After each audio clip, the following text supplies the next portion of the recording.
안녕하십니까. 박훈탁TV입니다. 미국이 핵분쟁을 일으킬 것이란 예측이 나왔습니다. 캐나다 오타와 대학의 초스도프스키 교수가 미국이 러시아에게 선제 핵공격을 할 수 있다고 예측했습니다. 미국은 디스의 전쟁광 딥스를 전혀 통제하지 못하고 있습니다.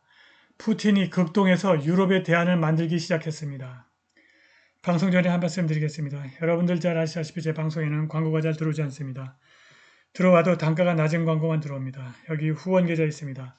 자율 구독력 부탁드립니다. 구독, 좋아요, 알람 설정 부탁드립니다. 캐나다 오타와 대학의 명예교수 미셸 초스도프스키가 최근 마이크 아담스의 팟캐스트 헬스 레인저 리포트에 출연해서 2022년에 부시 행정부가 발표한 누클리어 포스처 리뷰, 즉 핵태세 검토에 관해서 진술했는데, 미국 국방성에 따르면 핵태세 검토는 향후 5에서 10년 동안 미국의 핵 정책, 전략, 역량, 군사태세를 수립하는 입법상 의무 검토라고 합니다.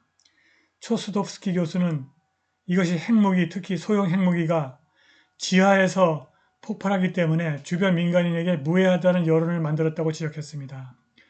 초스도프스키 교수는 미국이 핵무기를 재래식 전쟁터에서 사용할 수 있도록 재분류했고, 총사령관의 사용 허가가 필요하지 않고 삼성 장관의 승인을 받을 수 있다면서 이제 그것이 모든 과정의 시작이라고 생각한다고 말했습니다. 팟캐스트 진행자 애덤스는 이로 인해 국가가 매우 위험한 상황에 빠졌다고 덧붙였습니다. 그는 미 해군 유럽 아프리카 미 육함대가 루마니아 콘스탄차에서 9월 11일부터 15일까지 진행한 시 브리즈 작전이 핵 분쟁을 일으킬 수 있다고 경고했습니다. 미 해군 웹사이트는 이번 훈련은 다국적 동맹국가 파트너가 참여하는 육상 및 해상 기반 훈련으로 흑해와 평화를 위한 파트너십 해양보안권의 역량을 강화하는 동시에 우크라이나 해상사령부 참모를 점진적으로 훈련하고 준비시키는 것을 목표로 한다고 밝혔습니다. 애덤스는 시 브리즈 훈련은 핵무기를 설치하거나 폭파하기 위한 위장 이야기로 사용될 수 있다고 경고했습니다. 초스도프스키는 미국이 군산복합체에 들어가는 1조 3천억 달러 핵무기 프로그램에 투자했고 핵무기가 이미 테이블 위에 있으며 최후의 수단으로 사용할 수 있는 것이 아니라는 사실도 강조했습니다. 따라서 그는 군사장비의 훈련과 배치로 인해서 흑해에서 발생할 수 있는 모든 사건은 거짓 깃발일 수 있고 제3차 세계대전을 촉발할 수 있다고 말했습니다. 초스도프스키는 빅토리아 놀랜드 국무부 부장관 대행이 러시아와 전쟁을 촉발시킬 것이라고 예측했습니다. 내 생각에 그녀는 미국 역사상 가장 위험한 인물 중 한 명이다. 그녀는 러시아인, 민족 또는 혈통에 대한 증오심을 갖고 있다. 그녀는 전체 민족 집단의 완전한 파괴를 추구한다. 그녀의 명백한 증오심은 미국 외교정책 전반에 걸쳐 미쳐 날뛰고 있다. 이런 종류의 일로 인해 나는 미국이 러시아를 파괴하려는 절박감 때문에 진주만 사건 같은 사건에서 자국 해군 함정에 핵무기를 발사하여 완전한 참여에 대한 대중의 지지를 얻을 의향이 있다고 믿게 되었다. 초스도프스키는 그녀의 뒤에 전쟁광 네오콘 시스템이 있기 때문에 그녀를 제거해도 상황은 바뀌지 않을 것이라고 지적했습니다. 실제로 민주당이 2024년 트럼프가 당선되어도 놀랜드를 비롯한 디스의 딥스를 제거하지 못하도록 부비 트랩을 깔아놓고 있습니다. 금요일 백악관은 차기 공화당 대통령이 좌파 연방 관료들에 대한 통제권을 놓고 유권자들에게 약속한 보수 정책을 실행하는 것을 훨씬 더 어렵게 만드는 규칙을 공개했습니다. 220만 명의 DC 연방 공무원 중 대통령이 지명할 수 있는 사람은 4천 명에 불과하고 나머지는 행정부가 교체되어도 직무를 유지하며 징계나 교체를 거의 불가능하게 만드는 규칙의 보호를 받고 있습니다. 그들은 좌파를 압도적으로 선호합니다. 오픈 시크릿에 따르면 정치 후보자에게 기부하는 노조 연방 직원 중 무려 95%가 민주당에 기부하고 5%만 공화당을 지지합니다. 일부 고위직 연방 직원들은 공화당 대통령이 의제의 진행을 늦추거나 심지어 탈선시키고 회피합니다.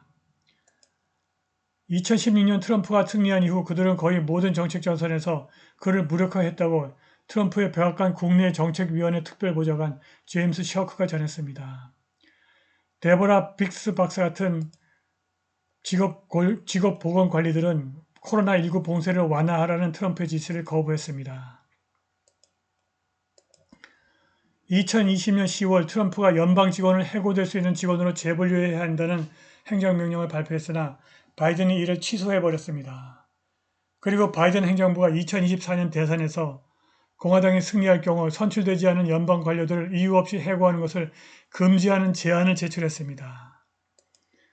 연방 직원을 감독하는 독립기관 인사관리국 OPM이 9월 15일 연방 관부에 이 제안서를 제출했습니다. 제출된 내용에 따르면 합법적인 명령을 무시하지 않고 지도부와 의견을 달리하는 것은 위법행위나 용납할 수 없는 행위로 간주되어서는 안 된다는 것입니다. 이 제안서는 현재 활동 중인 220만 명의 직업 공무원은 연방 인력에 중출하면서 이 직원들은 헌법을 수호하겠다고 맹세했고 기관 리더와 관리자에게 책임을 지며 이들은 다시 대통령에게 책임을 진다고 주장했습니다. 트럼프 행정부 시절 백악관 보좌관을 지낸 제임스 셔크는 공화당이 2024년에 승리한다면 OPM의 규칙을 쉽게 제거할 수 있을 것으로 예측했습니다. OPM의 제안은 2024년 선거에서 승리할 경우 딥스테이트를 표적으로 삼겠다는 공화당의 약속에 대한 응답으로 보입니다. 2020년 10월 트럼프 대통령이 스케줄 F라고 하는 연방 직원을 감축하는 행정명령을 발령했으나 바이든이 이를 즉각 취소했는데 트럼프가 이를 복원하겠다고 약속했습니다. 트럼프가 내년에 백악관에 복귀해도 DC의 딥스를 충분히 제거하기는 어려워 보이고 그가 퇴임하면 DC는 또다시 딥스의 세상이 될 것입니다. 다시 말해서 미국이 러시아와 핵전쟁을 하려는 DC의 전쟁광 네오콘과 군산복합체를 제어하기 어렵다는 것입니다. 이러한 관점에서 최근 극동지역에서 푸틴의 행보를 주목할 필요가 있습니다. 푸틴이 핵전쟁의 참화를 겪게 될 가능성이 있는 유럽의 대안을 극동에서 만들려는 것 같습니다. 푸틴이 블라디보스톡에서 열린 극동경제포럼에서 극동지역의 투자 역학이 러시아 전체보다 3배 더 빠르다면서 이 지역의 신속한 개발을 강조했습니다. 그는 극동 연방 광구가 에너지 부족을 해결하고 북극 항로를 포함한 물류를 확대하고 고속도로가 시베리아 극동지역을 거쳐 태평양까지 이어질 것이라고 말했습니다. 푸틴이 극동 연방 광구 항공단지 개발을 위해서 내년 3월 1일까지 종합적인 실행 계획을 마련하라고 지시했고 러시아에서 일하는 것이 더 안전하다는 것을 비즈니스 커뮤니티와 합의해야 한다고 강조했습니다. 푸틴이 김정은에게 탄도미사일 기술을 비롯한 강력한 안보 공약을 제시했는데 이는 극동지역 개발을 위한 인력을 북한에서 확보하기 위한 것으로 보입니다. 이것이 북한의 변혁으로 이어질 수 있습니다. 정치사회학의 제2곡선 이론은 경제가 하락을 멈추고 상승할 때 사회적 변혁이 발생한다고 예측했습니다. 오늘 방송은 여기까지입니다. 감사합니다.